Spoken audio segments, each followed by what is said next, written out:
Most of us have a plan in life, and some of us like to include airplanes in that plan. Today, I'll introduce you to a man that enjoys the simple life in the mountains of Tennessee and a cabin in the woods. And he likes to build airplanes with you. He has recently teamed up with BearHawk Aircraft to build backcountry aircraft in this week's episode of the Experimental Aircraft Channel.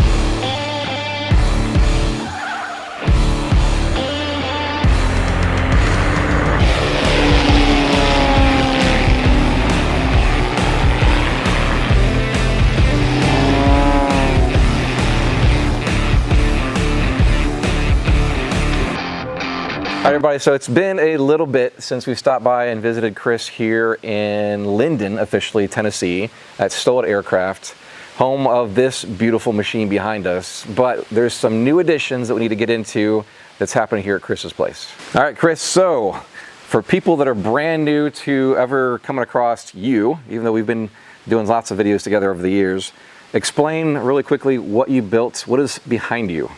This is Just Aircraft Super STOL. Standard Super STOL, not the XL, with a 915 full Dynon glass panel. It was basically the latest and greatest until the 916s came out, which we're starting to do now, but this is our standard Super STOL.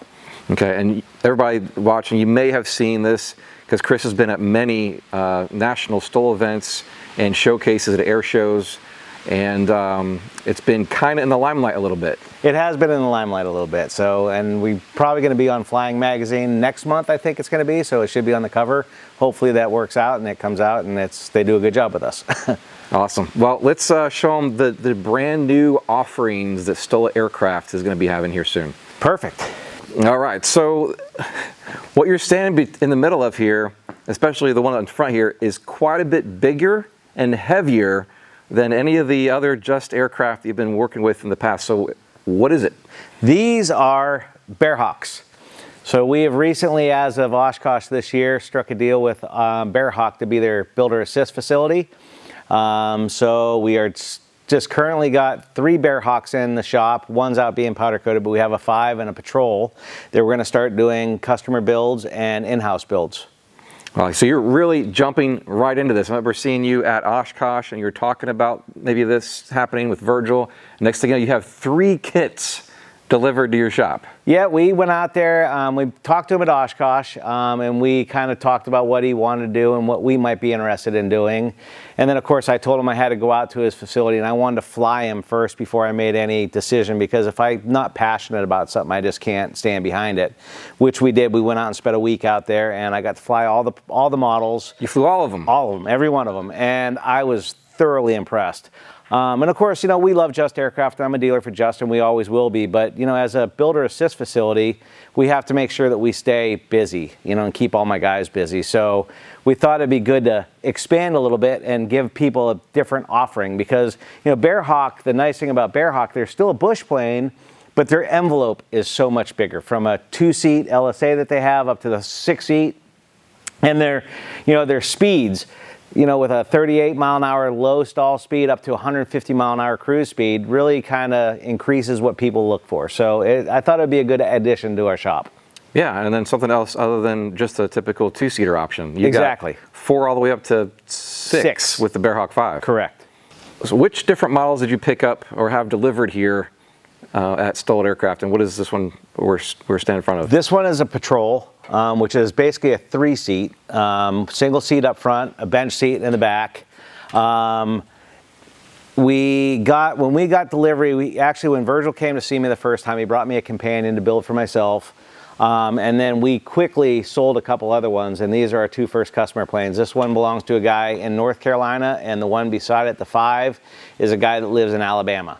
So this one here is a 5? Yep, that's a BearHawk 5. Oh yeah, significantly bigger. That thing is a monster. It's an amazing airplane that can, I mean, a 6-seat airplane that still can get off the ground under 200 feet fully loaded is absolutely amazing. Sure.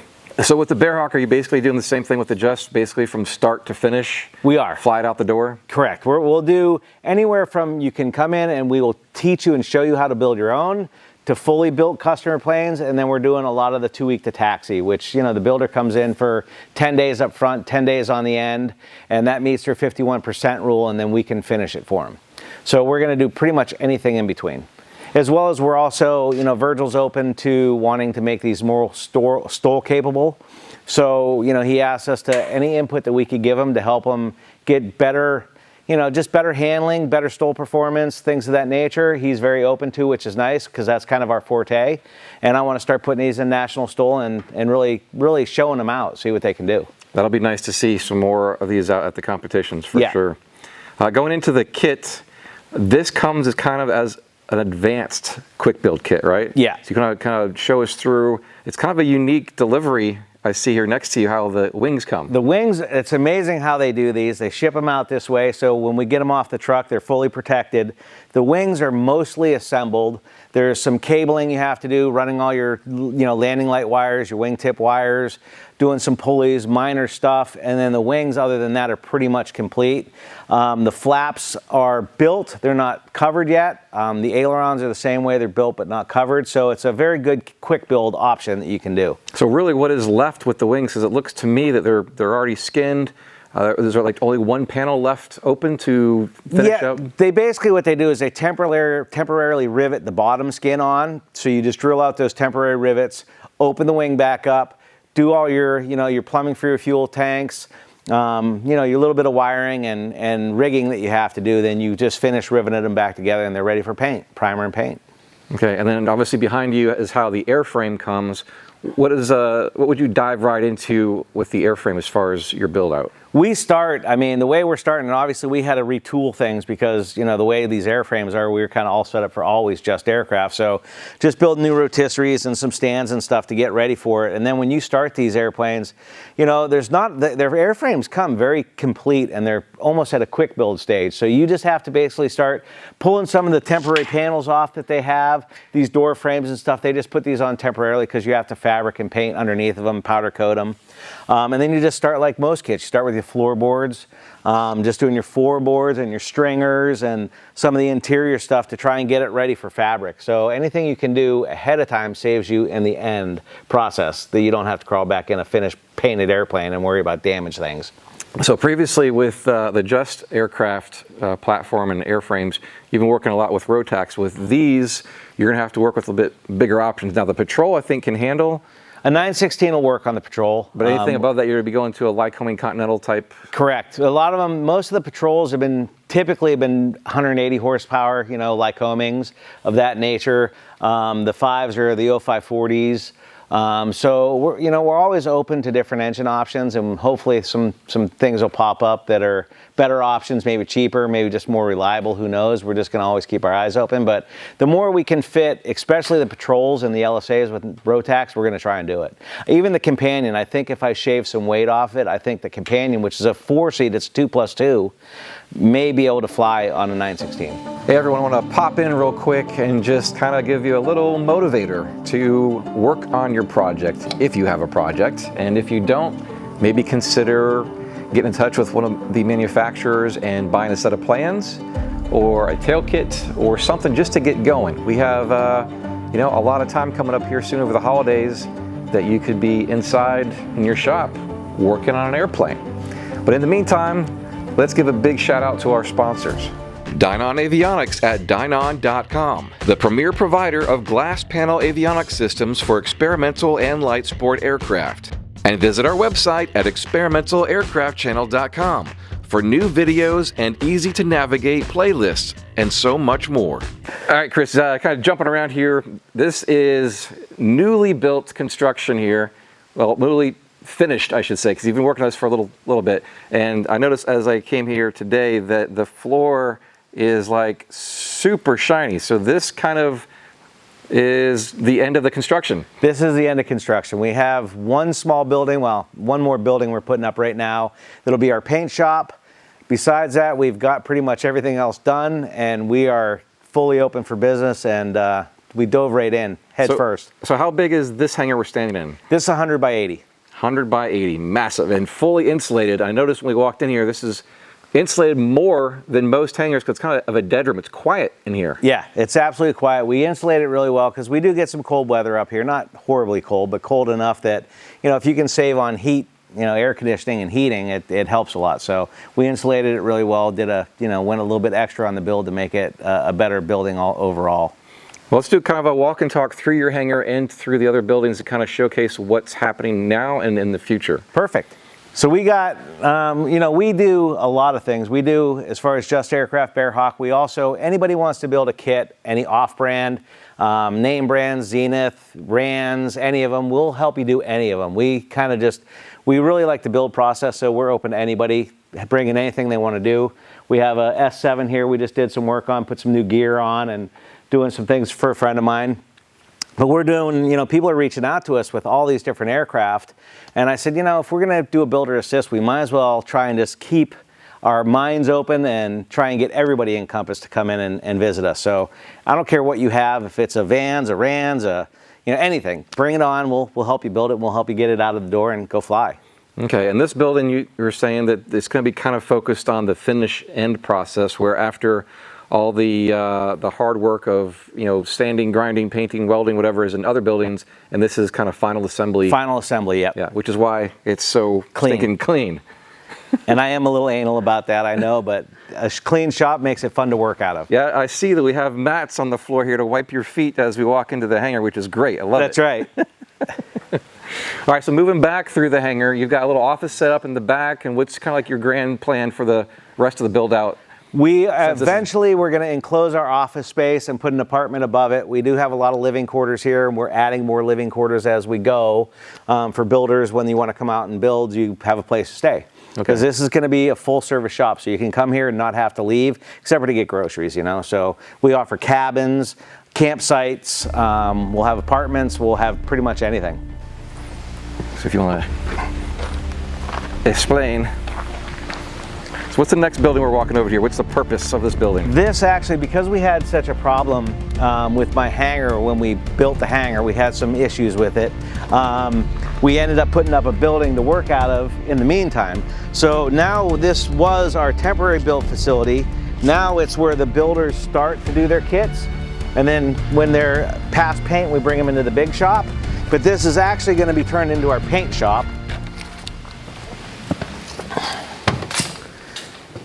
This will be our paint booth area. We've got a new paint booth we're going to put up inside here. Right now I got a couple builders working in here, and we're storing some stuff in it. We have one more building across the way that's going to be our builder assist center, so we can make this into a full-time paint shop.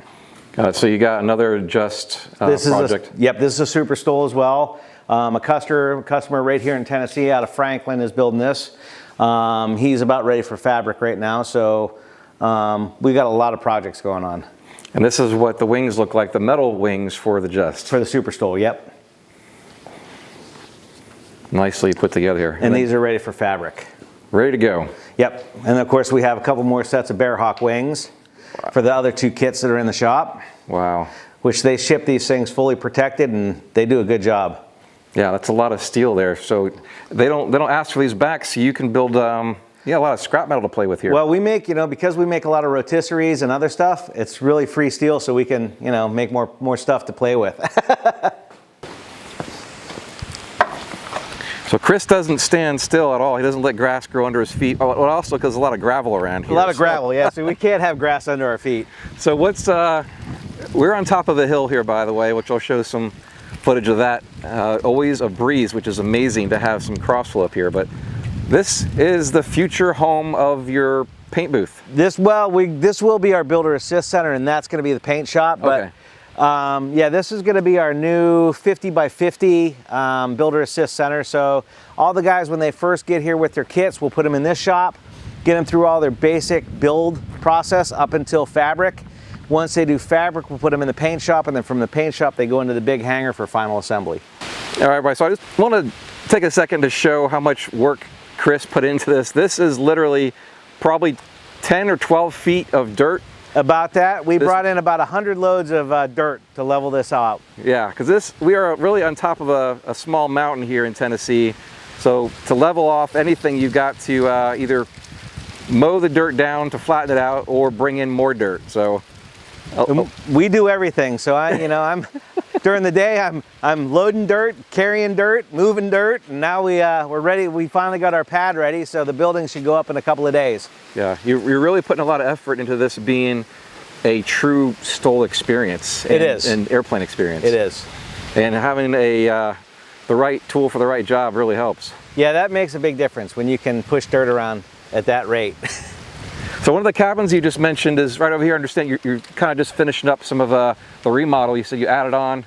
Well, when you bought this, going on 2 years ago now. About 2 years ago, yeah. That was nearly like a hunting shed. It was a hunting shed that was off-grid. It had no power. It had just a little bit of rainwater collection. It had a bathroom in it, but no shower. So we went ahead and just did a remodel on it and put a big addition on it, so people have a shower and have more creature comforts.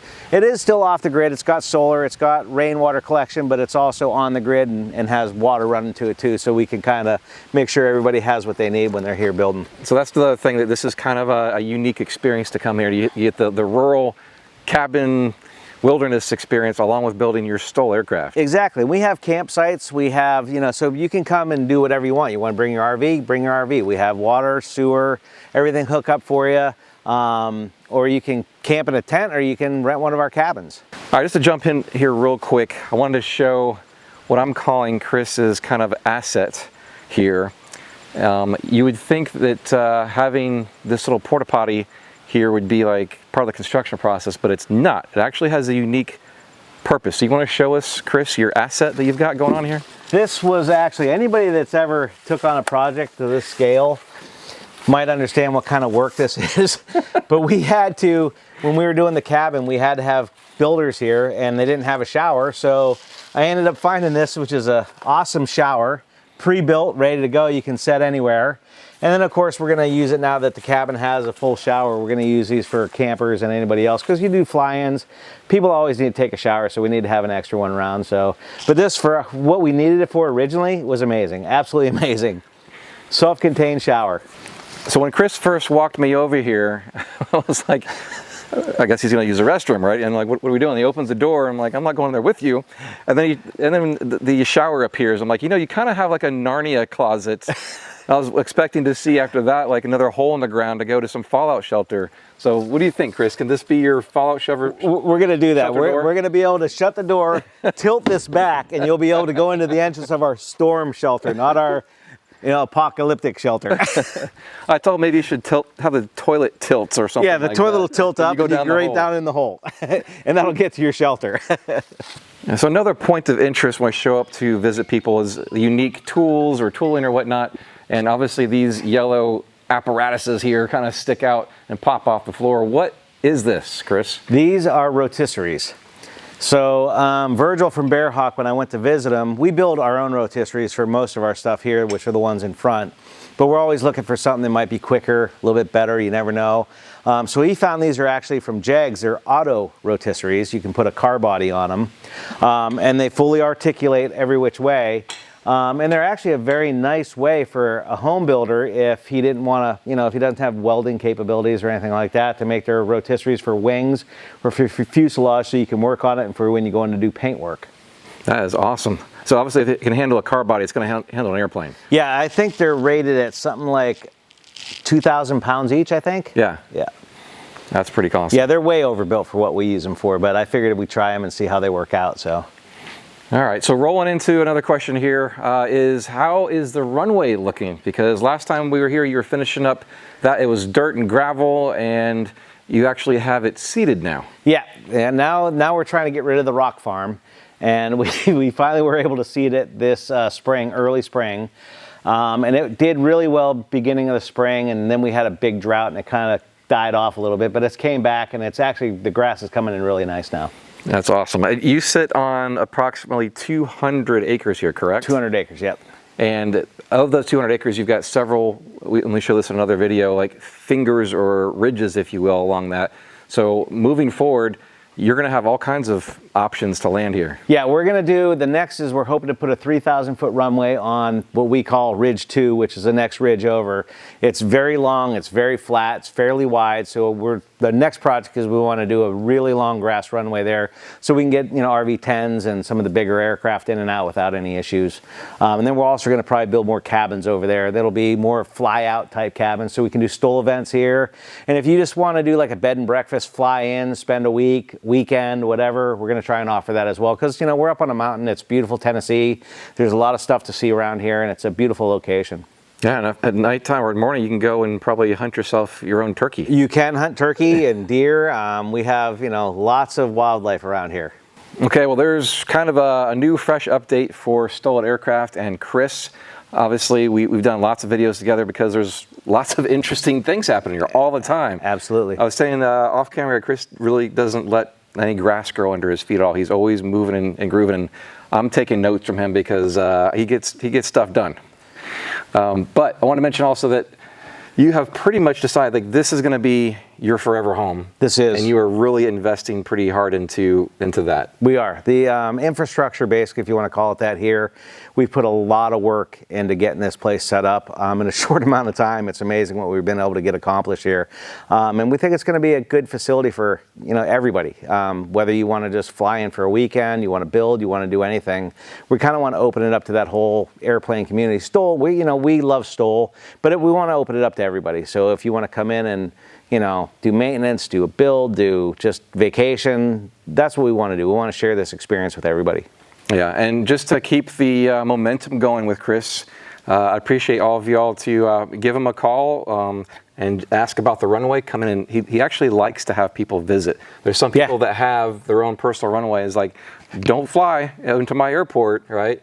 So give him a call, set up how to get in here properly. It is a little bit of a unique, I don't want to say challenge, but it is a unique runway. Explain that real quick. It's a very unique runway because it's one way in, one way out. You're basically on top of a mountain. So when you come in over a big valley, and then you hit a ridge and you come in.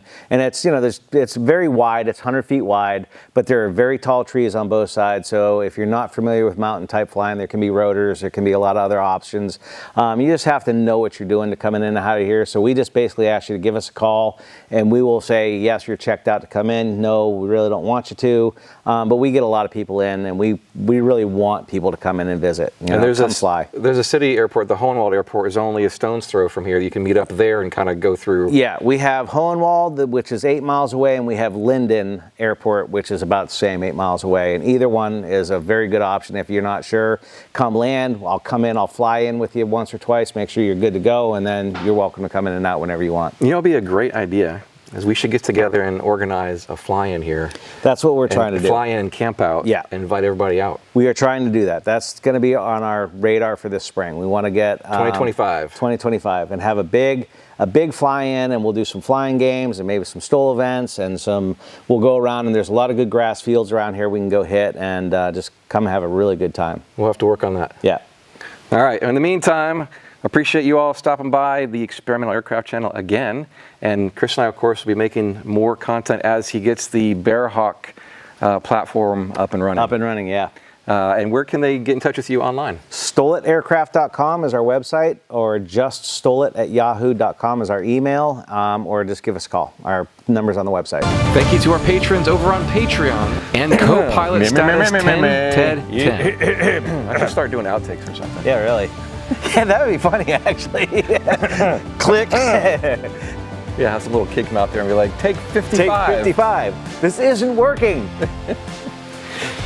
All right, are we in focus? We're in focus. Do something like that. All right, now do something like, there we go. I'm too sexy for this hangar. Too sexy for my floors. What? Too sexy for my floors. Did Virgil come up with that? Yeah, I think so. Or is that what it was? I think he came up with it. I wanted to show Kris's kind of asset. So you want to show us, Kris, your asset? It has a unique purpose. Okay, well, there's kind of a new, fresh update. All right.